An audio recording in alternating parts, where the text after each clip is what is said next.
हमारे इस सभ्यता में पैर पड़ने को बड़ा महान कार्य बताया गया है और उसका कारण ये है, एक साइकोलॉजिकल रीज़न है कि पैर पड़ने वाले बहुत ही निर्भर अपने आप को महसूस करते हैं, क्योंकि पैर पड़ने के लिए बड़ी हिम्मत चाहिए। और जब आप ये सारी हिम्मत जुटा पाते हैं और किसी के पैर पड़ते हैं, किसी के माता पिता के तो स्वाभाविक रूप से पड़ा जाता है, लेकिन जब माता पिता के बाहर या परमात्मा के बाहर किसी के पैर पड़ा जाता है, उसके लिए बड़ी हिम्मत का काम, और वो हिम्मत जुटाना उससे भी बड़ी हिम्मत का काम है। और जब किसी के पैर पड़ा जाता है तो एक व्यक्ति अपने आप को बड़ा ही निर्भर महसूस करता है। आप देखिए, जो अकड़ के चलता है वो अपने आप को बहुत भारी महसूस करता है, उसे बहुत सारी चीज़ों का ध्यान रखना पड़ता है। उसे अपनी अकड़ का भी ध्यान रखना है, उसे अपने अहंकार का भी ध्यान रखना है, उसे अपने पोजीशंस का भी ध्यान रखना है जिसके कारण से वो अकड़ रहा है। परंतु जब कोई किसी के पैर पड़ता है, उसे किसी चीज़ का ध्यान नहीं रखना पड़ता। और ये जो निर्भर अवस्था में कभी कोई किसी के पैर पड़ता है, ये ट्रांसफॉर्मेशन की एक बहुत बड़ी अवस्था है। इसलिए भारत में पैर पड़ने को बहुत महत्व दिया गया है। और महत्वता इसकी ये है कि ये व्यक्ति का निर्माण करने में बहुत सहायक रहती है। तो कभी भी जब आप किसी के पैर पड़ें, चाहे वो आपका मित्र है, चाहे वो आपका संबंधी है, चाहे वो आपका टीचर है, चाहे वो आपका जानकार है। हमारे यहाँ घरों में आपने देखा होगा, बच्चों को बोलते हैं जब भी कोई घर में आता है पैर पड़े। अब बच्चे तो किसी के कहने में किसी का पैर पड़ते हैं, लेकिन जब आप अपनी स्वेच्छा से किसी के पैर पड़ते हैं, वो अवस्था ही बड़ी विचित्र अवस्था है। तो इसलिए आज बड़ी अच्छी बात थी, बहुत सारे बच्चे जो पैर पड़ने का एक प्रयास कर रहे थे, ये बहुत अच्छी बात है। कुछ लोग तो आधा पैर पड़ रहे थे, ऐसे कर रहे थे। इसका दूसरा लाभ ये है कि जब आप पूरा पैर पड़ते हैं तो आपकी कमर की एक्सरसाइज भी हो जाती है।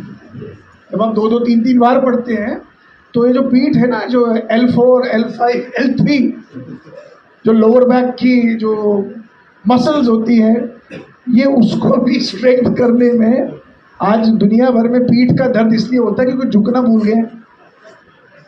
एक तो गर्दन को झुकाना भूल गए हैं और शरीर को झुकना भूल गए, तो इसलिए बहुत अच्छा किया। लेकिन जो झुकने के समय या किसी को सर्टिफिकेट देने के समय ताली बजा रहे थे, उनके लिए भी बात बताता हूँ। योगा प्रैक्टिस में हाथ का मसाज करते हैं ना, योगा वाले बैठे होंगे यहाँ पे, ज़्यादा जानते होंगे। जब आप ताली पीटते हैं तो आप अपने शरीर के बहुत सारे ऐसे केंद्रों को एक्साइट करते हैं या उनको एनर्जाइज करते हैं।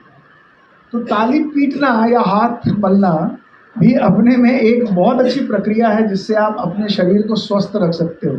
आप भले ही दूसरे के लिए ताली पीट रहे हो, सोच रहे हो मैं क्यों बजाऊं, लेकिन अगर आप ये सोचना शुरू करें यार मौका है बजाने का, अपने आप को ठीक रखने का, तो आप जोर जोर से बजाओगे बहुत देर तक।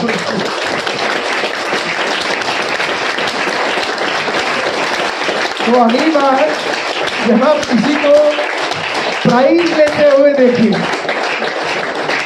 या किसी ने क्लास में आपके आसपास कोई अच्छा काम किया, ताली ठोको। ये आपको भी बहुत स्वस्थ रखेगा। हम जब छोटे थे तो मेरी ग्रैंड मदर ने मुझे एक बड़ी अच्छी कहानी सुनाई, बहुत पहले की बात है, मुझे आज वो बैठे बैठे याद आ रही थी। उसने कहानी सुनाई थी एक भिखारी की और एक राजा की। तो मेरी ग्रैंड मदर ने मुझे एक बार का, बहुत पहले की बात है, मुझे इतनी याद है कि नहीं है, लेकिन मैं बोलना शुरू करूँगा तो याद आना शुरू हो जाएगा।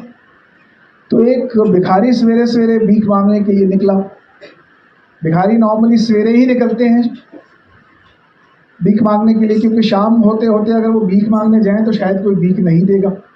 इसलिए सारे भिखारी सवेरे सवेरे भीख मांगने निकलते हैं। तो उसने अपने झोले में थोड़े से चावल वावल डाल दिए भीख मांगने से पहले। तो चावल क्यों डालते हैं मालूम? क्योंकि लोग उसको देख के ये सोच लेंगे कि भाई मेरे से पहले भी किसी ने भीख दी है, और दूसरी बात ये खाली मुझे बेवकूफ़ नहीं बना रहा, मेरे से पहले भी किसी को बेवकूफ़ बना लिया होगा, ऐसा भी आभास होता है। तो ये भिखारी अपनी झोली में थोड़ा सा चावल वावल डाल के भीख मांगने के लिए निकला। और जब ये सड़क पर जा रहा था तो सामने से एक राजा की बग्घी आ रही थी। तो इसके मन में तो आज आ गया आनंद, अरे भाई आज तो भाग खुल गए, दूर से राजा आ रहा है, आज तो मैं यही नतमस्तक होके भीख मांगूंगा।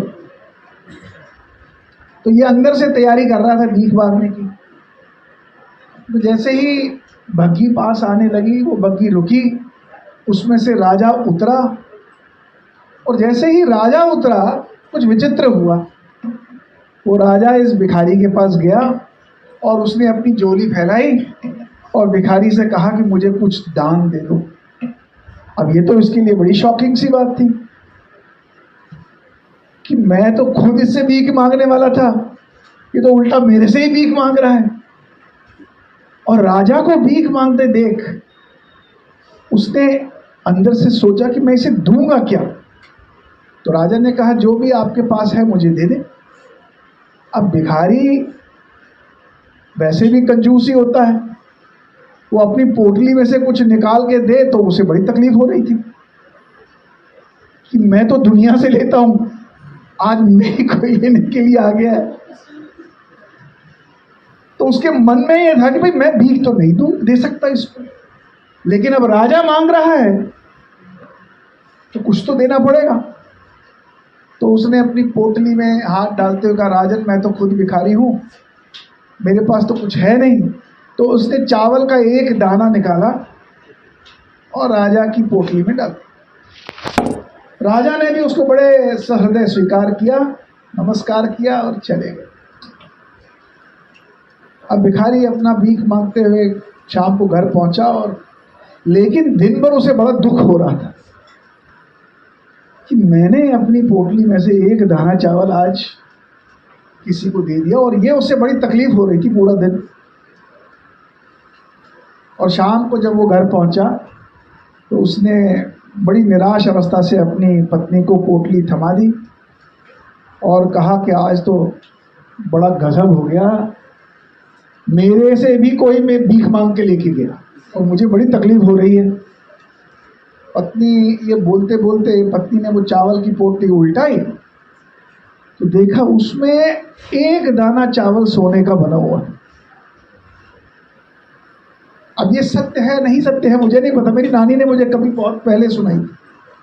और जैसे ही उसने वो सोने का दाना देखा तो उसकी समझ में आ गया कि ये जो मैंने एक दाना सवेरे दान में दिया था वही दाना सोने का बन गया है। और वो अपने आप को जो अभी तक कोस रहा था कि मैंने एक दाना क्यों दिया, मैंने पूरी पोटली क्यों नहीं दी, अब वो अंदर से अपने आप को कोसता रहा। उसकी वाइफ भी उसको कोसती रही, अरे तुमने पूरा क्यों नहीं दिया। तो उसकी पत्नी ने कहा अब जाओ फटाफट देखो वो राजा कहाँ मिलेगा। तो मेरी नानी ने कहा बेटा वो राजा तो कहीं मिलेगा नहीं, और राजा तो हर बार सड़क पर घूमते नहीं, और कोई राजा हर बार भीख मांगता नहीं। जीवन में कुछ देने का अवसर कभी कभी मिलता है, और जब मिलता है निसंकोच आपको देना चाहिए। क्या पता कब पोटली के बदले पूरी सोने की पोटली मिल जाए। परंतु तो हमारे प्रकृति का नियम है कि what goes around comes around. जैसा बोगे वैसा पाओगे, जैसी करनी वैसी भरनी।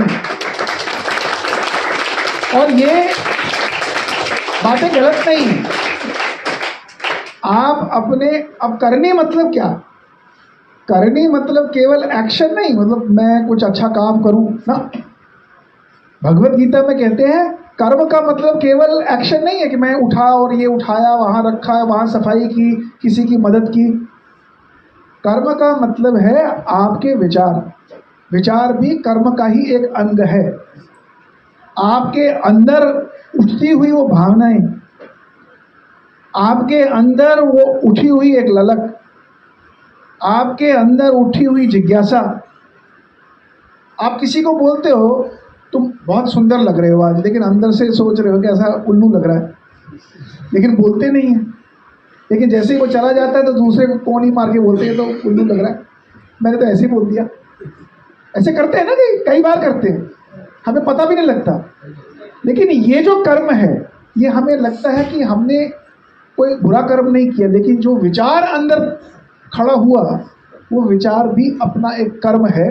और वो जो कर्म हम निरंतर अंदर से विचारों के रूप में अपने अंदर खड़े करते हैं, साइंस में उसे कहते हैं कि आप अपने आसपास एक मैग्नेटिक फील्ड या एक ऑरा क्रिएट करते हो। आपको पता भी नहीं लगेगा। हमारे साइंस में तो यहाँ तक कहा जाता है, जब कोई मरता है तो 3 दिन तक वो ऑरा कहीं जाता नहीं है। आप चलते हो, ऐसा लगता है ना, यार जब ये आदमी मुझे मिलता है मुझे बड़ा अच्छा लगता है। अच्छा क्या लगता है? उसका ऑरा ऐसा होता है, उसके अंदर की विचारशीलता ऐसी होती है, उसकी अंदर की सोच की शक्ति ऐसी होती है, इतनी सकारात्मक होती है कि वो व्यक्ति की जो बाहर की फील्ड है वो एक पॉजिटिव फील्ड को क्रिएट करती है, और जो भी उसके समीप आता है वो बड़ा खुश हो जाता है। जब आपने आज अपने आप को इस एनएसएस में पार्टिसिपेट करवाया, अगर आपने केवल इसलिए पार्टिसिपेट किया, ये तो चलो एनएसएस की सर्विस है एक आध कर लेते हैं, तो वो एक बहुत अच्छी धारणा नहीं। किसी को खून दे दिया इसलिए दे दिया कि चलो मेरा नाम आ जाएगा, ये भी कोई बहुत बड़ी धारणा नहीं।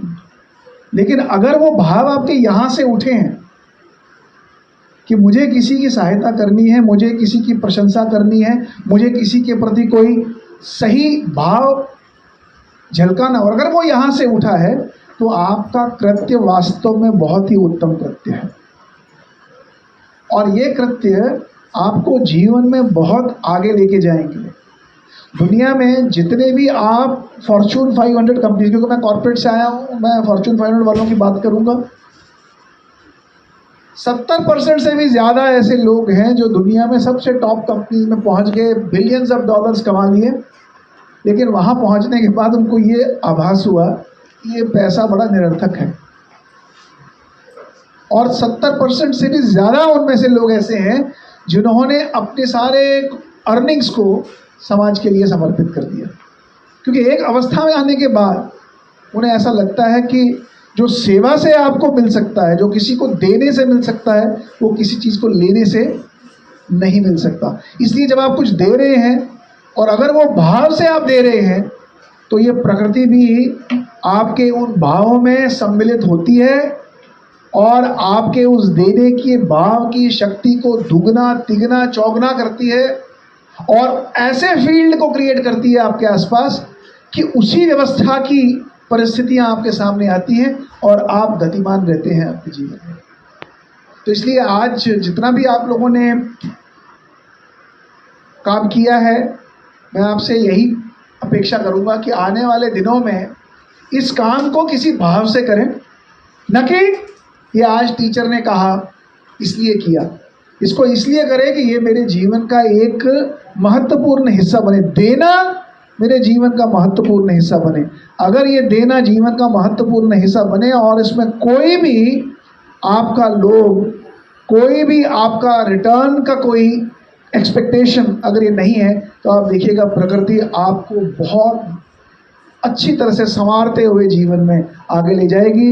आप यश को प्राप्त करोगे, सफलता को प्राप्त करोगे। और इन्हीं शब्दों के साथ बहुत बहुत धन्यवाद और नमस्कार।